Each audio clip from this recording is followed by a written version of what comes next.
Deus presente, mais uma lição, mais uma revista.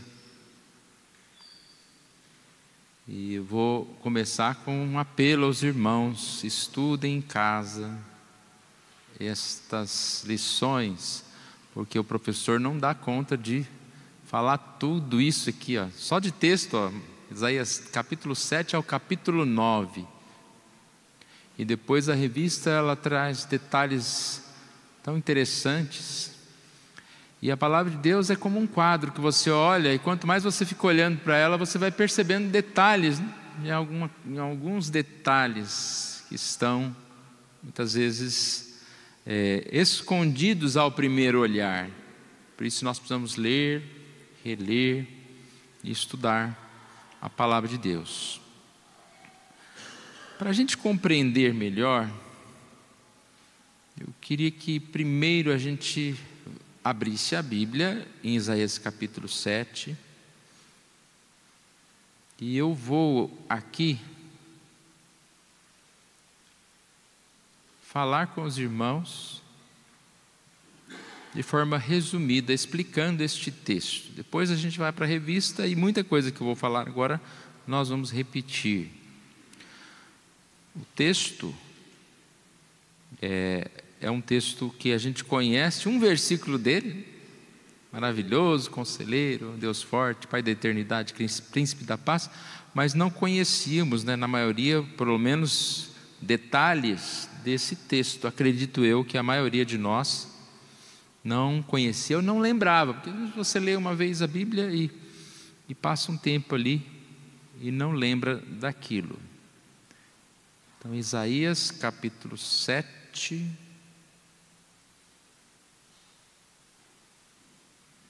Só um segundinho que eu vou abrir aqui a minha Bíblia. Aqui.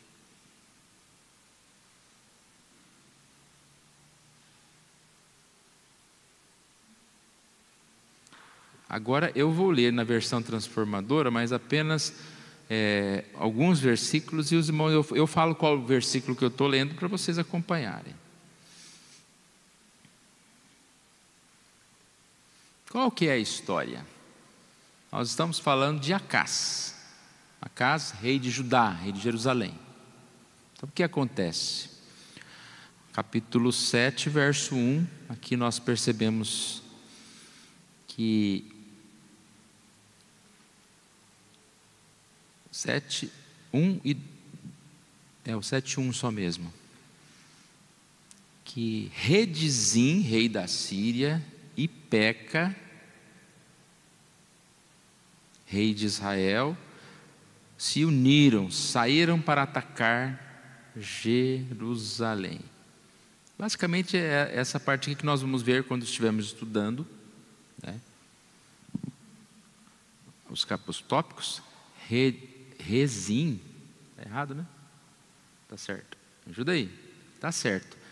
Eu li errado na primeira vez, né? Rezim, rei da Síria, mais, ou seja, somado a um outro exército, Peca, rei de Israel, se uniram para atacar Acás, rei de Judá. Então isso aqui é a base de tudo. A gente não sabe nem a base do que está lendo ali, né? Aí você fala, tudo tem que estar relacionado ali. Essa é a base.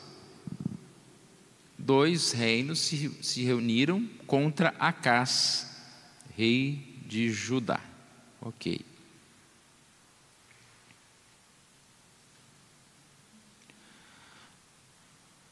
Acás ficou feliz? Não. Assustado, medroso, desesperado com a notícia. E nós percebemos aqui, eu não vou demorar muito no texto, que a ideia é a gente ter uma base principal do texto, né? Isso está aqui no verso 2 mesmo, no final do verso 2. O coração do rei e de seu povo estremeceu de medo, como árvores que se agitam numa tempestade. Isso aqui foi a base para que Deus então enviasse o profeta Isaías. Para quê? Para consolar, para falar, para ensinar, para direcionar. Repare, irmãos, nós temos um problema, uma dificuldade, e Deus envia um profeta, Deus envia a mensagem.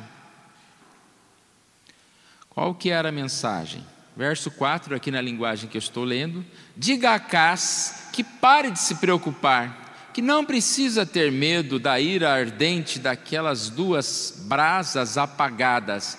Ele chama dois exércitos fortes de brasas apagadas. Não se preocupem. Já pensou Deus falando assim com você? Dos exércitos que você tem que enfrentar essa semana?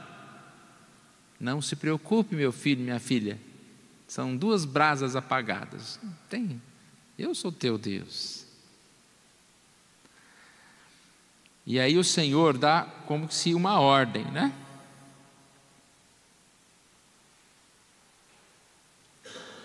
Vou já adiantando aqui, verso 10. Essa lição é grande, né, Pedro? A gente incumpridar ela e fica mais difícil ainda. Verso 10. O Senhor enviou esta mensagem ao rei Acaz: peça ao Senhor meu Deus um sinal de confirmação.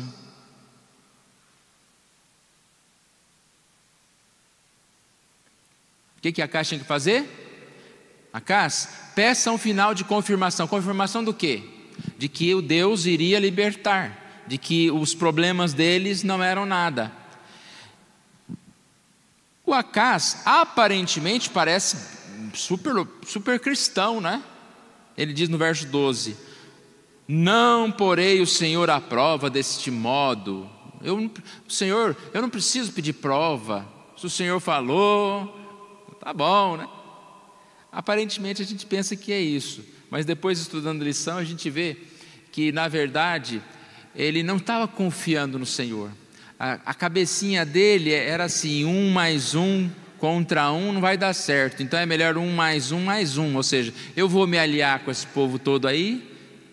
Se eu me aliar com o meu inimigo, o inimigo não vai vir contra mim, então ele não vai precisar me derrotar. Ao invés de confiar no Senhor, ele preferiu se alinhar com os inimigos. Então ele fala: não, eu não vou pedir uma prova ao Senhor. Ele não pediu uma prova ao Senhor, então o profeta diz, verso 14: por isso o Senhor mesmo lhes dará um sinal. E aí começa passagens mais conhecidas. A virgem ficará grávida, ela dará à luz a um filho e chamará Emanuel. Quando essa criança tiver idade suficiente para escolher o bem e rejeitar o mal, comerá coalhada e mel. Aquela parte que não é mais importante. A profecia aqui é que vai nascer uma criança. Essa criança, ela é uma marca de que Deus vai começar a agir. Depois aparece uma segunda criança, que também é a marca do Senhor estar abençoando aquele povo. A gente vai ver isso na lição. Fato é que, pela desobediência de Acaz, ao invés de vir a bênção, veio o quê? A maldição. Porque ele preferiu os melões e os pepinos do que a palavra de Deus, do que a libertação de Deus. Deus oferece a libertação e eu vou para onde? Para o mundo. Olha como tem a ver, né, até com a nossa devocional. E aí conta-se então, aqui é uma descrição bem detalhada dos problemas, das lutas que ele vai enfrentar. Eu vou ler aqui partes aqui. Verso 19: virão em grandes multidões, acamparão, ocuparão as fronteiras. Está falando do inimigo. Vales desolados, cavernas, lugares tomados de espinho. Verso 20: naquele dia o Senhor alugará uma navalha que virá de além do rio Eufrates, o rei da Assíria, e usará para raspar tudo, sua terra, suas plantações, seu povo.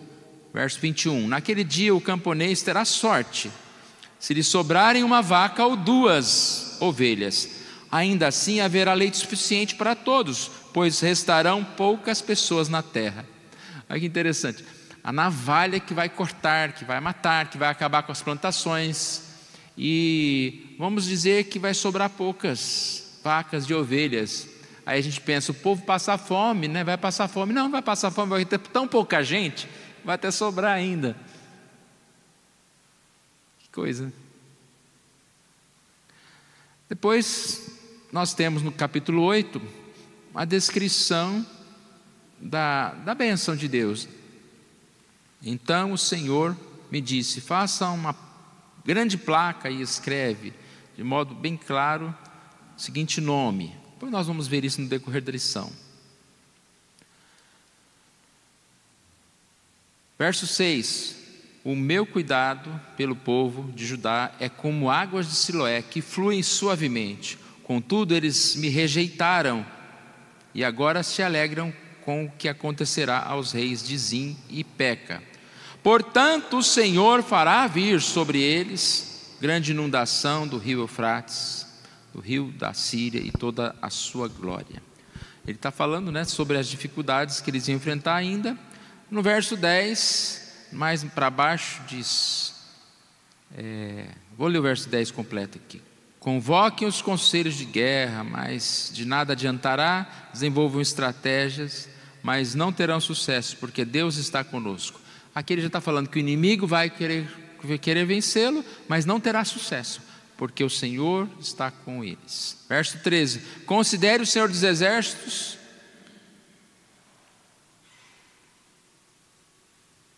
santo em sua vida, é Ele que você deve temer, Ele quem deve fazê-lo estremecer, Ele o manterá seguro. Verso 14. Verso 17: esperarei pelo Senhor, que se afastou dos descendentes de Jacó, porei nele minha esperança. Verso 19: talvez alguém lhes diga: vamos perguntar aos médios e aos que consultam o espírito dos mortos. O desejo deles consultarem os mortos, ou consultar o mundo, ou consultar qualquer outra coisa. Mas o verso 20 diz: consultem a lei e os ensinamentos de Deus, voltem para o Senhor. Capítulo 9: esse tempo de escuridão e desespero, no entanto, não durará para sempre. Perceberam, irmãos? Eu li bem resumido, mas acredito que deu para ter uma ideia, né, da história que nós vamos estudar na lição. Então, como se vocês fossem alunos, né, e são alunos, né? Dica ao aluno: leia o texto, não comece lendo a lição inteira, leia o texto, estude o texto, compreenda o texto, deixa a revista de lado, faça anotações sobre o texto. Acás, reis contra Acás, tal e tal. Acás, peça um sinal, Acás não quis pedir um sinal. Aí você vai anotando o texto, aprenda o texto. Aí você está pronto para começar a ler a revista.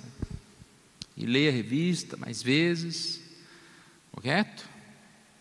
Escola dominical, né? A gente não tem prova, tinha que começar até a fazer umas provas aqui para a gente. Mas vamos estudar mais. É uma benção, né, a gente ter essa oportunidade. A revista ela é muito boa, mas ela é muito extensa. E eu estou gastando esse tempo aqui, porque a gente está na segunda revista, na lição ainda, né? Vamos estudar melhor. E como é bom a gente poder conhecer certas coisas diferentes que a gente vai ver hoje. Introdução. Só uma palavrinha, pastor? Opa, fique à vontade. Já no primeiro versículo, diz que esses reis subiram contra Acás e não prevaleceram.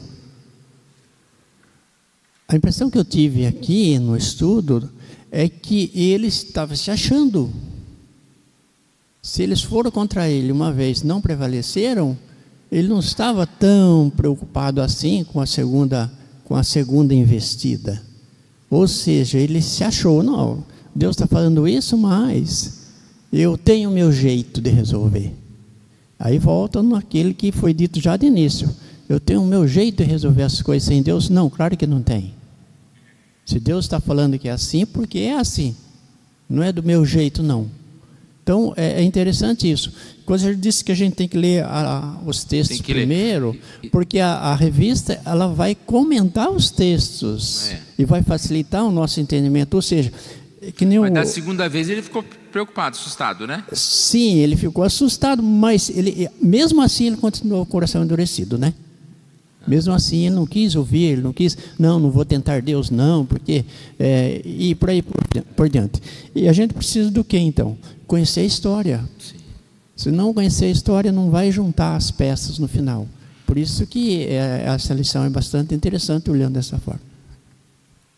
E tanto conhecer a história, como não é só daqui para frente, né?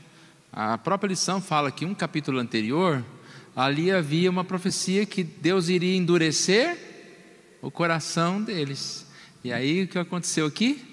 O coração de Acás ficou endurecido para a palavra. Então há uma certa sequência, né, importante aqui para a gente estudar. Mas vamos lá então. A lição começa com uma introdução falando sobre ameaças. Ninguém gosta de ser ameaçado, nós temos medo de ser ameaçados. Dependendo da ameaça, ela tem um efeito paralisante. E diante de uma ameaça você vai buscar o quê? A solução. E a busca pela solução pode ser um problema maior ainda, se não for buscada no Senhor. Então aqui diz que muitas vezes nós nos envolvemos com pessoas, queremos que as pessoas resolvam os nossos problemas, mas as pessoas são fracas, pessoas são impotentes, e muitas vezes é um cego que não pode guiar outro cego. A gente tem que entender isso aqui muito bem. Não que a gente tenha que ter uma relação de desconfiança para com o nosso próximo, não que a gente não possa pedir auxílio para com o nosso próximo, mas a gente tem que sempre gerenciar essa expectativa, porque o nosso próximo em algum momento ele pode falhar, vai falhar, ou ele não vai nos ajudar, ou ele vai mentir para nós, ou ele vai nos perseguir. Então o homem, ele não é como o Senhor, alguém que nós podemos confiar plenamente nesse sentido. E aí ele diz, em situações assim, ou seja, situações de dificuldade, precisamos olhar para as Sagradas Escrituras em busca do que o Senhor tem a nos dizer. A gente leu há pouco aqui, como nós não queremos nos delongar muito, mas a gente leu há pouco sobre a questão da consultar os médiuns, né? Consulte os médiuns. E a palavra, será que os vivos devem buscar orientação dos mortos? É só um exemplo. Você está precisando de ajuda, você vai pedir ajuda para alguém morto? Ao nível que o ser humano chega de tentar resolver um problema. Estou com um problema, vou consultar minha avó falecida. E ele diz, não, consultem a lei, os ensinamentos de Deus. Consulte o Senhor, e é isso que está aqui. Ponto 1.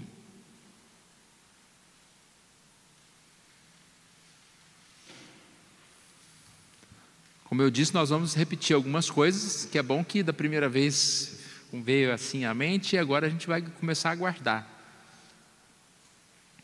Qual que é a nossa história? Rezim, rei da Síria, mais Peca, rei de Israel, se levantaram, se uniram, fizeram uma aliança contra Acás, rei de Israel. Efraim e Arã, ameaçados pela expansão assíria, formaram uma aliança. E quando Judá não pareceu inclinada a se juntar à aliança, começaram a pressionar, a fim de alcançar uma frente defensiva anti-síria. Então repare, estes dois aqui, eles se sentiram ameaçados e fizeram uma aliança, e queriam que Acás também fizesse uma aliança. E ele não quis, então ele foi ameaçado.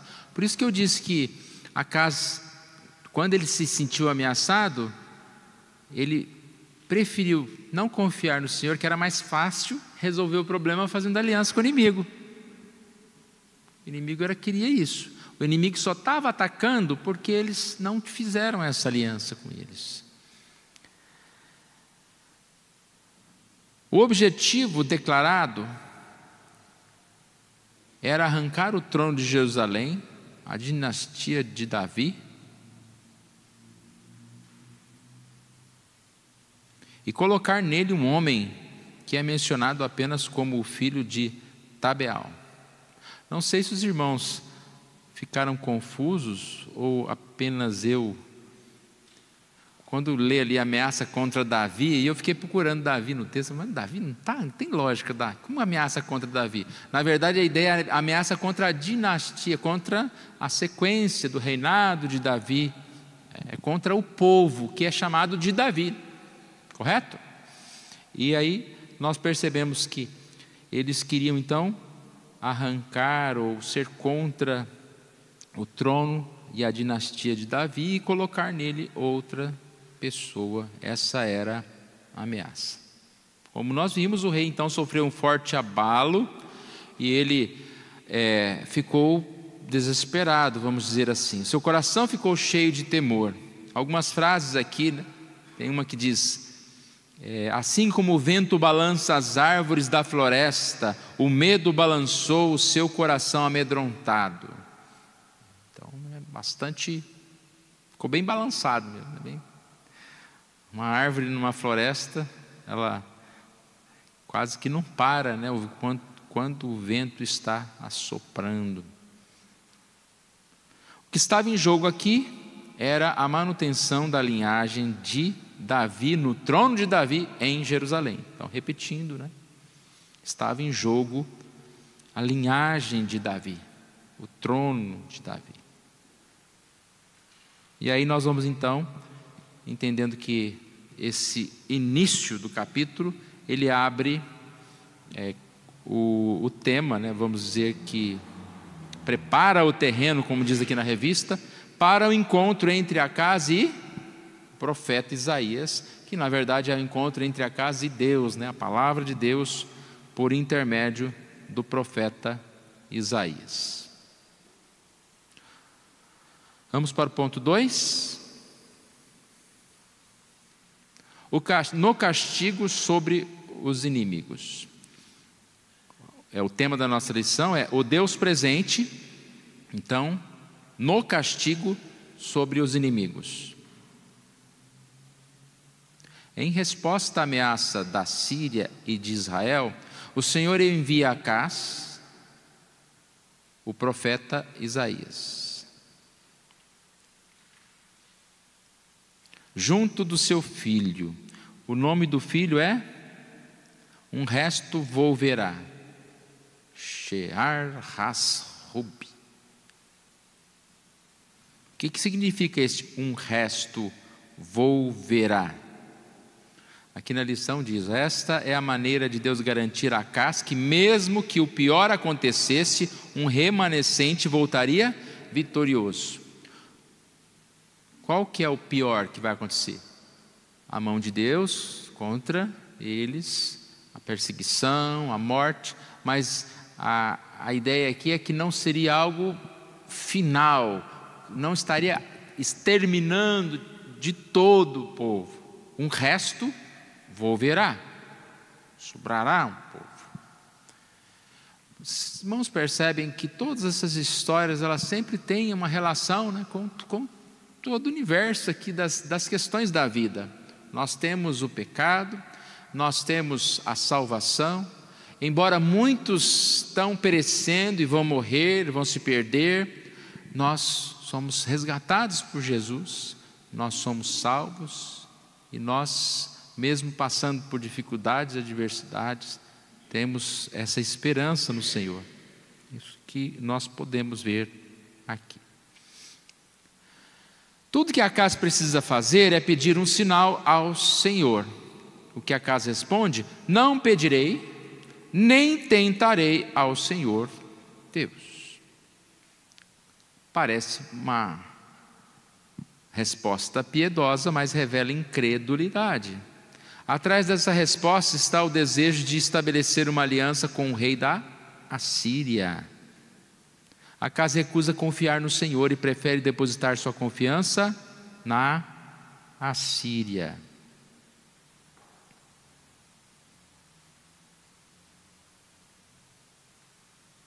A mensagem do Senhor: acautela-te, aquieta-te, não temas, nem se desanime o teu coração. Mas Acaz não confiou no Senhor. Em resposta, o Senhor mesmo vos dará um sinal. Ou seja, ele não pediu um sinal, o Senhor deu um sinal. Qual o sinal? Eis que a virgem conceberá e dará à luz a um filho, e lhe chamará Emanuel, que é o nome, um dos nomes de Jesus. Jesus chama Emanuel, que significa Deus conosco.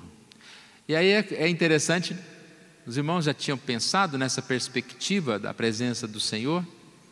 Qual que é o sentido do Emanuel no contexto de Isaías 7? É o Deus conosco que vem para punir, para julgar. Que a presença de Deus é como aquela espada, né, de dois gumes, é como algo que pode vir para consolo, mas também para destruição. Destruição do ímpio, daquele que não se curva ao Senhor. Mas a presença de Jesus é paz para nós, que confessamos, que cremos, que buscamos a companhia do Senhor. Então aqui tem uma outra palavra, né, o segundo filho.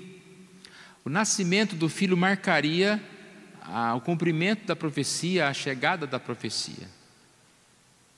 E o nome dele é rápido despojo, pressa segura, presa segura.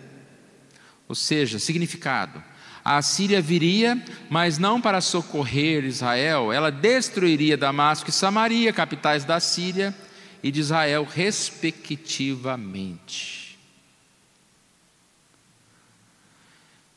Ela também se voltaria contra Judá, e a Síria viria para castigar a incredulidade de Acaz. O nome Emanuel, que aparece novamente em 8:8, onde o contexto é de condenação sobre Judá. Qual o significado de Emanuel aqui? Quando Acaz e o povo de Judá se viram ameaçados por dois inimigos poderosos, o Senhor fez a promessa que estaria com eles. Acaz se recusou a pedir um sinal, e então aparece Emanuel, Deus conosco. Ele estaria no povo para salvá-lo, mas como Acaz rejeitou a presença de Deus, ele está no meio do seu povo de forma diferente, né? De forma a penalizar. Estou querendo resumir aqui, porque muitas coisas estão se repetindo aqui no que nós falamos. Mais abaixo aqui, olha: o Senhor se ofereceu para estar com Acaz para abençoar, mas se Acaz repudiasse essa oferta, o Senhor continuaria presente. O Senhor não vai embora, mas estaria para o castigar. Ele é o Deus conosco para abençoar, ele também é o Deus conosco para amaldiçoar. Isso é que o nome de Emanuel nos ensina. Então, quando alguém perguntar para você: o que é Emanuel? Já tem uma definição ampliada para a gente dar, né? Emanuel é Deus conosco. É o Deus conosco para nos abençoar, mas também ele é o Deus conosco para amaldiçoar. Não adianta eu chamar: Maranata, vem Senhor Jesus. Aí a Bíblia fala: mas essa vinda do Senhor é dias de guerra, não dias de paz. Vamos seguindo? Ponto 3. Na salvação de seu povo. Bom, pelo menos essa lição só tem 3 pontos, né? Chegamos no terceiro. E eu prefiro correr e acabar antes do que deixar a parte sem, né? A salvação de seu povo. Judá seria deixada nas trevas por terem rejeitado o Senhor. Acaz e o povo de Judá experimentariam um período de trevas. Aí que está escrito, né? O juízo de Deus deixaria o seu povo nas trevas, mas a luz voltaria a brilhar. Então não é uma notícia ruim, uma notícia que não tem uma esperança. É uma notícia ruim, mas que tem uma esperança conjunta. O povo sofreria, mas ainda havia esperança. Isaías capítulo 9 aqui, no começo do verso 9, no começo do verso 1, e Isaías capítulo 9, no começo do verso 2. É essa passagem que está no nosso slide. Para a terra que estava aflita, não continuará a obscuridade. Aí, parecidamente aqui na parte do verso 2, o povo que andava em trevas viu grande luz, e aos que viviam na região da sombra da morte, resplandeceu-lhes a luz. Irmãos, a mensagem de Deus para nós é sempre mensagem de esperança. Deus, quando nós lemos sobre punição, quando nós lemos sobre essa mão pesada do Senhor, não é para que a gente desista, para que a gente fique amedrontado, mas é para que a gente se volte para o Senhor. E Ele sempre nos dá essa esperança de que a luz poderá resplandecer. A punição divina que veio sobre eles, viria sobre os inimigos deles. E o povo novamente voltaria a brilhar, né? A luz de Deus voltaria a brilhar sobre o povo. Judá sofreria em razão de sua própria incredulidade, seu próprio pecado. Quando nós sofremos, né, a mão pesada do Senhor, mas por que a mão pesou? Porque nós desobedecemos, porque nós buscamos as cebolas no lugar da liberdade. Mas o Senhor é aquele que vem sobre nós, nos abençoando, nos trazendo uma nova vida.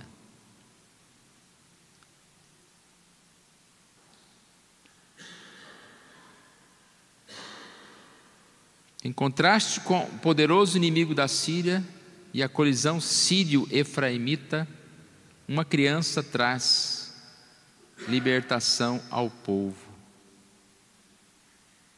Porque um menino se nos deu.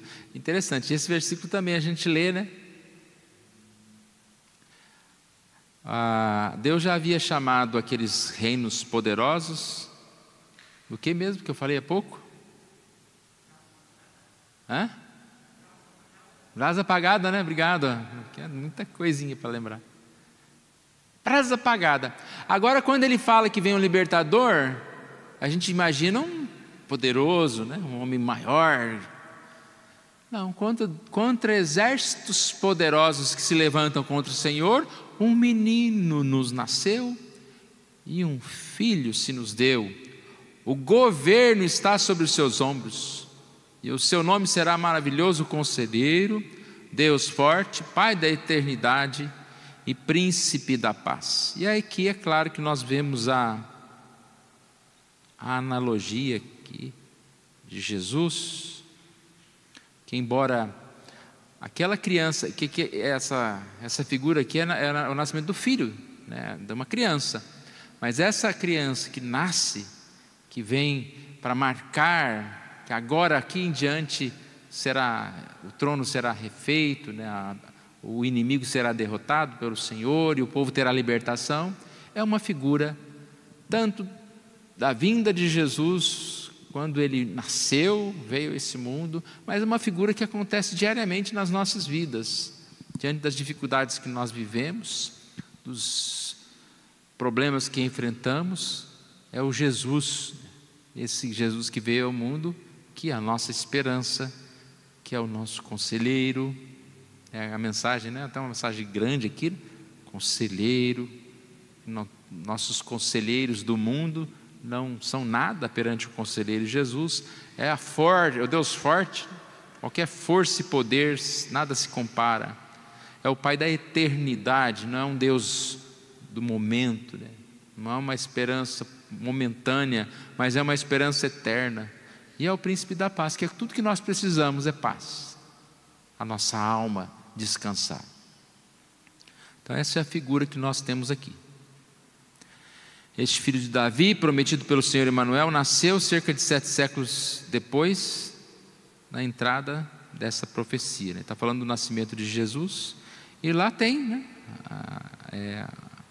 em Mateus 4, 14 a 16, lá fala a respeito de, para que se cumprisse o que fora dito por intermédio do profeta Isaías: terra de Zebulon, terra de Naftali, caminho do mar, além do Jordão, Galiléia dos gentios, O povo que jazia em trevas viu grande luz, e aos que viviam na região da sombra da morte, resplandeceu-lhe a luz.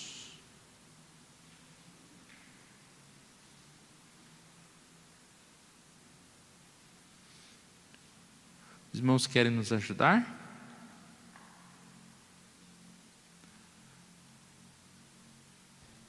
O Emmanuel, Deus conosco, me fez lembrar o Salmo 139. Deus está presente em todo lugar. Não tem como fugir de Deus.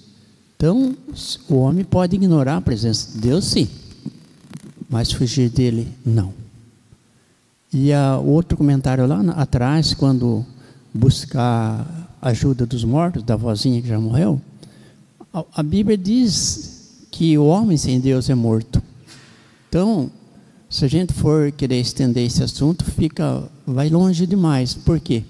Por exemplo, você vai procurar ajuda com alguém que às vezes é mais fraco do que você. É figurado isso, mas é uma realidade. Consultar os mortos. O homem sem Deus está morto.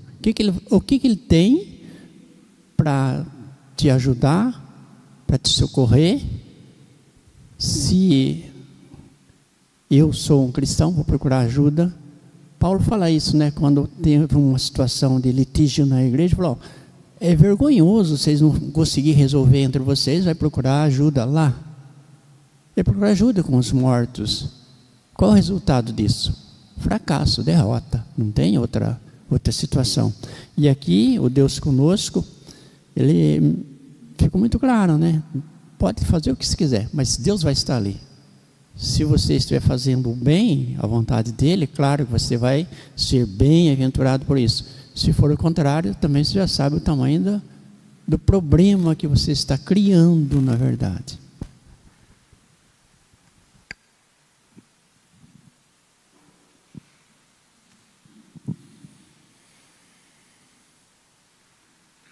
Vamos concluir então, irmãos.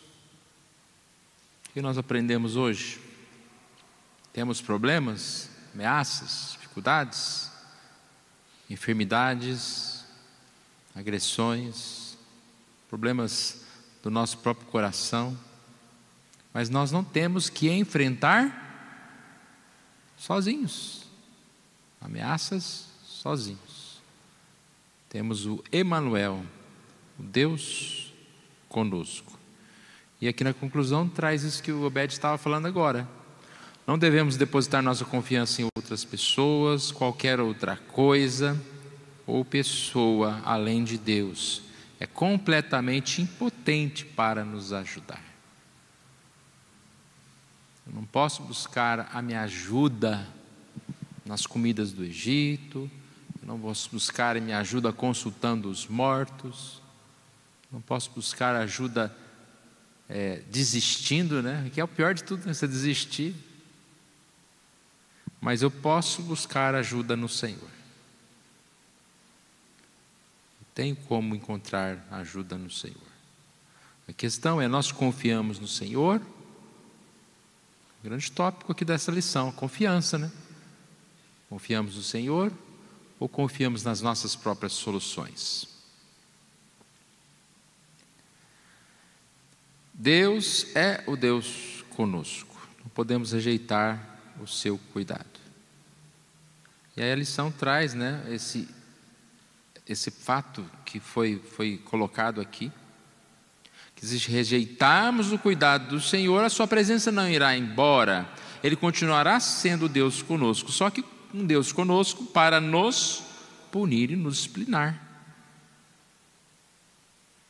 E aí até vai longe mais aqui, ó. Ou no caso de quem não está realmente em Cristo, para destruir. Então, confiemos no Senhor, busquemos o Senhor.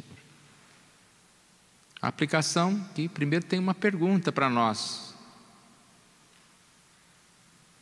Como você tem lidado com os perigos e as ameaças que têm vindo sobre a sua vida?